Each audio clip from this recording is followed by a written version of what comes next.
نحمده ونستعينه ونستغفره ونعوذ بالله من شرور أنفسنا ومن سيئات أعمالنا من يهده الله فلا مضل له ومن يضلله فلا هادي له أشهد أن لا إله إلا الله وحده لا شريك له وأشهد أن محمدا عبده ورسوله لا نبي بعده اللهم صل على محمد وعلى محمد وعلى آله وصحبه أجمعين أما بعد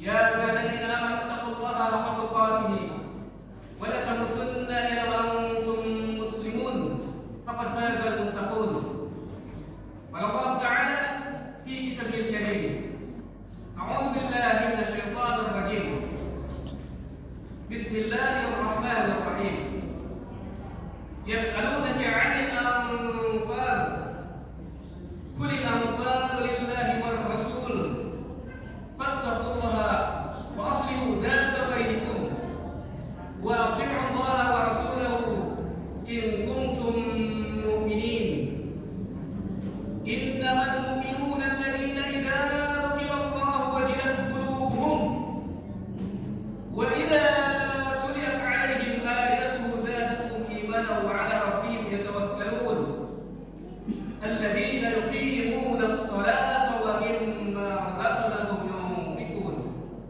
أولئك هم المؤمنون حقا لهم درجات عند ربهم ومغفرة ورزق كريم. Segala puji hanya milik Allah yang telah menciptakan langit dan bumi, yang telah menjadikan siang dan malam, yang telah menghidupkan kita semua dan memberikan penghidupan kepada kita semua, yang karenanya hingga detik ini kita masih diberikan berbagai kenikmatan oleh Allah Subhanahu wa Ta'ala, yang tentunya kenikmatan-kenikmatan tersebut tidak akan pernah terhitung jumlahnya dan tidak akan pernah terkira harganya. Kewajiban bagi kita adalah untuk senantiasa mensyukuri nikmat-nikmat tersebut. Salawat dan salam semoga senantiasa tercurah kepada junjungan Nabi besar Muhammad sallallahu alaihi wasallam, pada para keluarganya, sahabat-sahabatnya, pengikut-pengikutnya yang setia hingga akhir zaman, dan insyaallah sampai pula kepada kita yang saat ini hadir di rumah Allah yang dimuliakan oleh Allah ini dalam rangka memenuhi ketaatan kita kepada Allah dan Rasul-Nya, dan semoga Allah senantiasa mengistiqomahkan kita untuk terus berada di jalan Allah dan Rasul-Nya, dan semoga Allah mewafatkan kita dalam keadaan husnul khatimah. Amin. Saudara-saudaraku jamaah sidang Jumat yang insyaallah dimuliakan oleh Allah Subhanahu wa Ta'ala, khatib 6 tahun yang lalu pernah menyampaikan dalam mimbar yang mulia ini surat dan ayat yang sama. Namun kali ini khatib ingin mencoba dengan ayat tersebut membuka perspektif yang agak berbeda sesuai dengan kondisi kita pada hari ini. Karena Al-Quran itu adalah kalamullah yang dia tidak akan lekat oleh zaman, maka dia akan cocok hingga akhir zaman, karena ini adalah petunjuk jalan kita, petunjuk hidup kita. Saudara-saudara yang insyaallah dimuliakan oleh Allah Subhanahu wa Ta'ala, kita ketahui bersama di tahun ini dan bahkan di bulan ini bahwa kita akan melaksanakan pesta demokrasi yang itu bertujuan untuk menentukan pemimpin bangsa ini, bahkan pemimpin dari mulai tingkat kota kabupaten sampai dengan pucuk pimpinan tertinggi yaitu presiden dari. Saudara-saudara yang insyaallah dimuliakan oleh Allah Subhanahu wa Ta'ala, maka dalam memilih pemimpin kita tentunya selaku muslim telah mendapatkan petunjuk dari Allah dan Rasul-Nya, dan ayat yang khotib sampaikan tadi memang bukan secara khusus menjelaskan ya, kriteria, bukan menjelaskan secara khusus ayat yang menceritakan tentang pemimpin, akan tetapi ayat yang khotib bacakan tadi surat Al-Anfal ayat 1 sampai dengan 4 itu adalah Allah memberikan sebuah kabar dan kriteria siapa orang-orang yang beriman dan bahkan siapa orang-orang yang keimanan itu benar-benar diterima oleh Allah Subhanahu wa taala. Maka selaku muslim tentu kita jadikan kriteria keimanan ini adalah kriteria yang dimiliki oleh calon-calon pemimpin kita. Kita berusaha. Saudara-saudara, insya Allah dimuliakan oleh Allah Subhanahu wa taala. Maka sebagai pembuka khutbah yang mulia ini, jangan sampai dengan adanya pesta demokrasi ini justru membuat umat menjadi terpecah belah, berseteru dan lain sebagainya.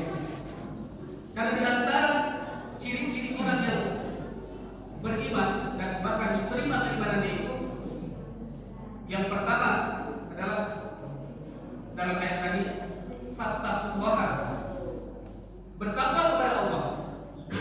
Maka mari kita cari pemimpin yang memenuhi kriteria tersebut, dan insya Allah saudara-saudara sekalian mampu menjawabnya masing-masing dan tidak akan dijawab di mimbar yang mulia ini.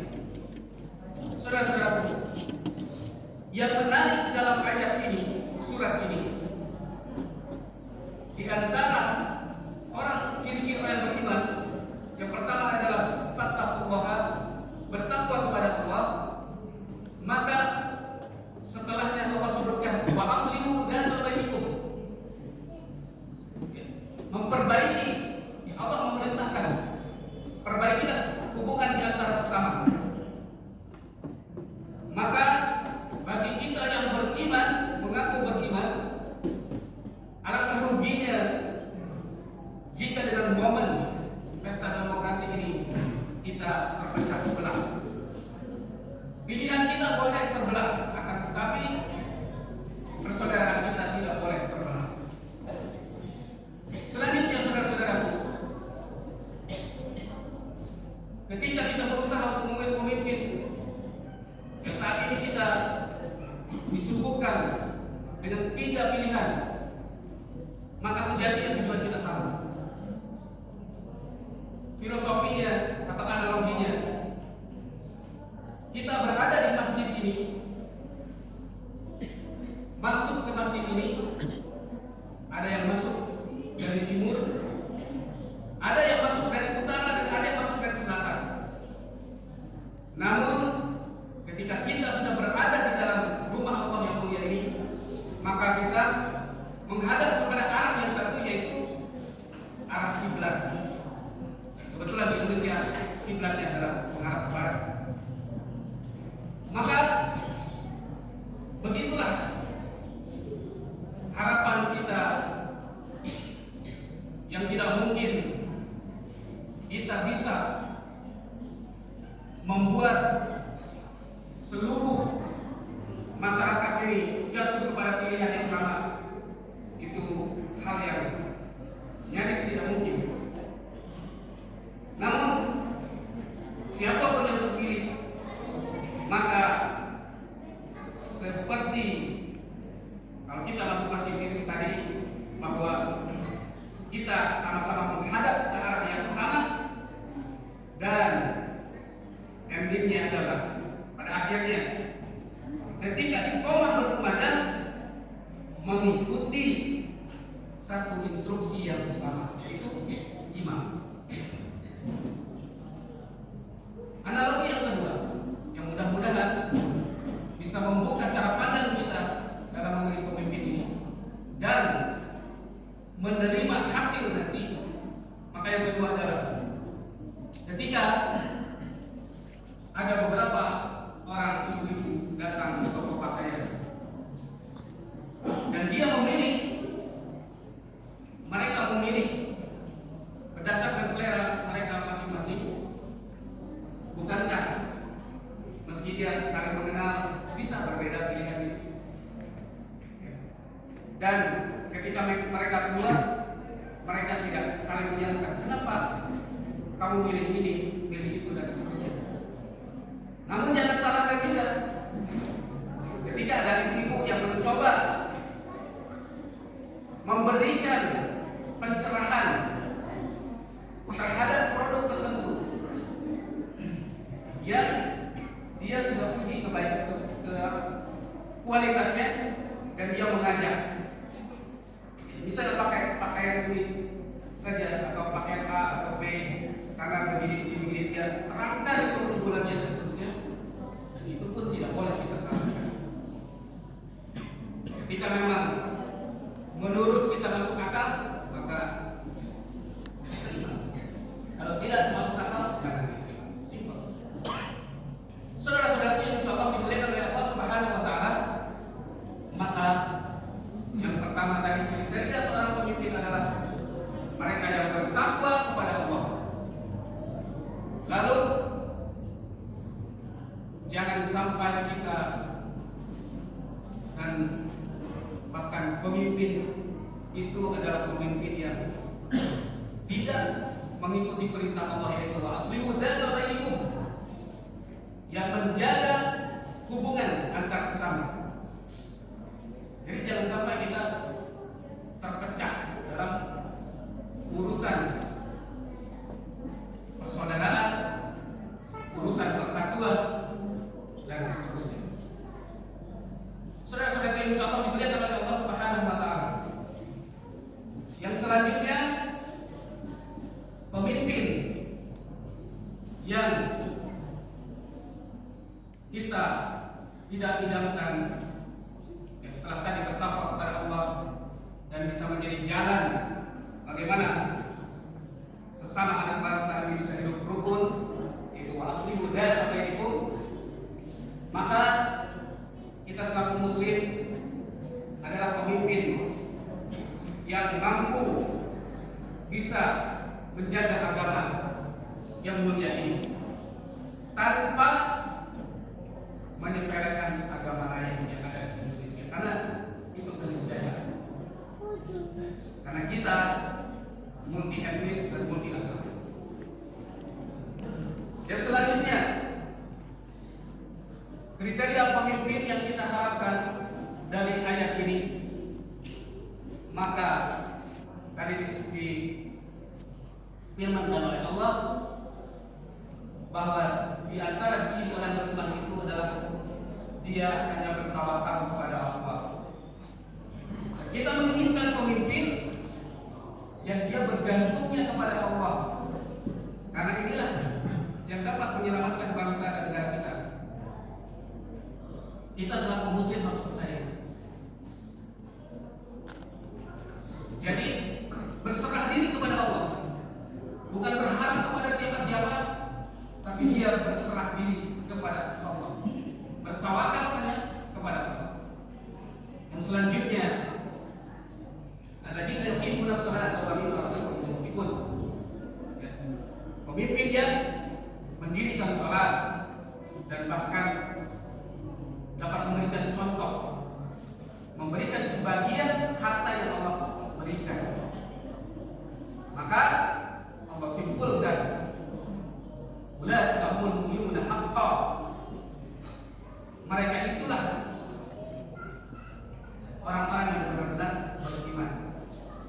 Ulaika humul mu'minuna haqqan, ya lahum darajatun inda rabbihim wa maghfiratun wa rizqun karim. Mereka itu akan ditinggikan derajatnya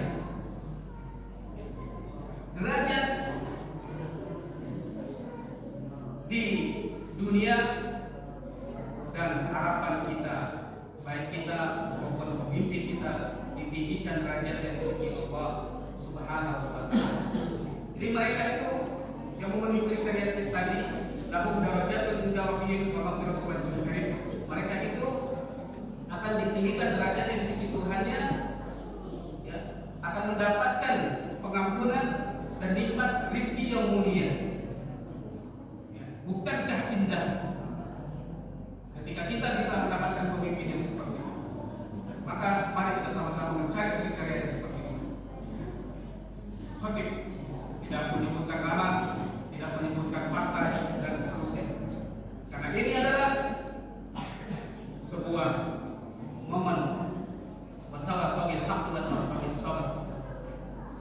Barakallahu lakum fil Qur'anil azim wa nafa'ani wa iyyakum bima fihi minal ayati wa dzikril hakim.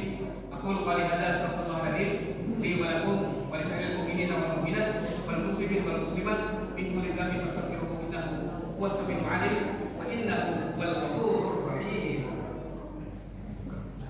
Allahumma shalli ala sayyidina Muhammad wa ala ali sayyidina Muhammad.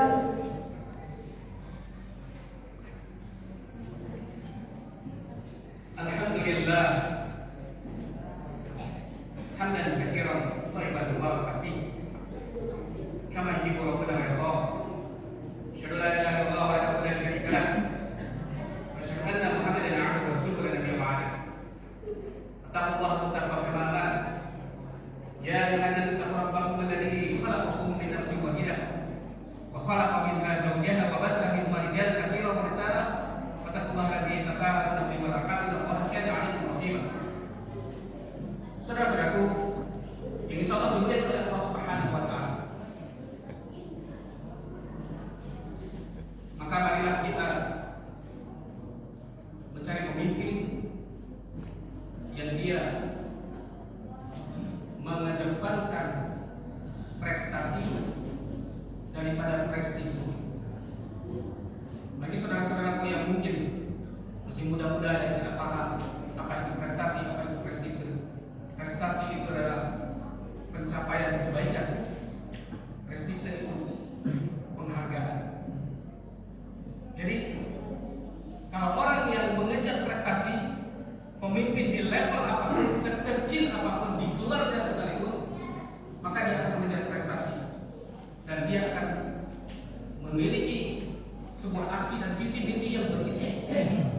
Kalau orang yang hanya mengejar prestasi siapapun itu, maka cenderung kehidupannya penuh kamuflase dan bahkan ini konteksnya bisa pada siapapun, teman siapapun. Bukan hanya kamuflase, bisa sabotase dan seterusnya. Saudara-saudaraku,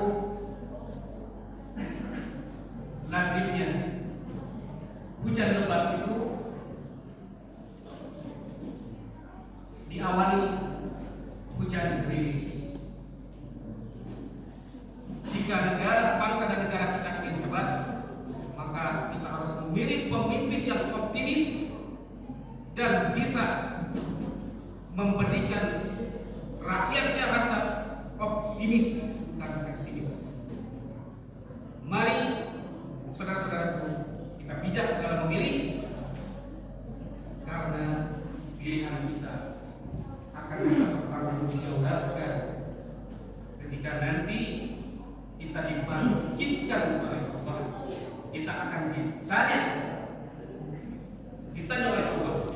Maka jangan sederhanakan dalam hal memilih ini. Jangan kita memilih karena selain Allah.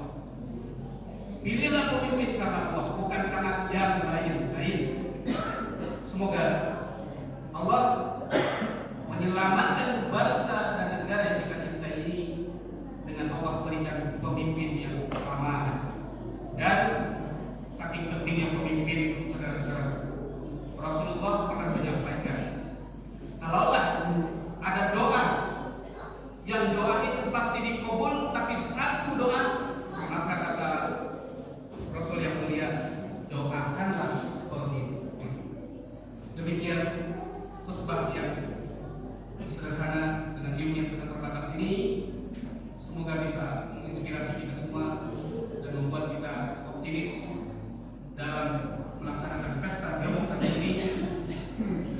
sangat betul lebih baik dan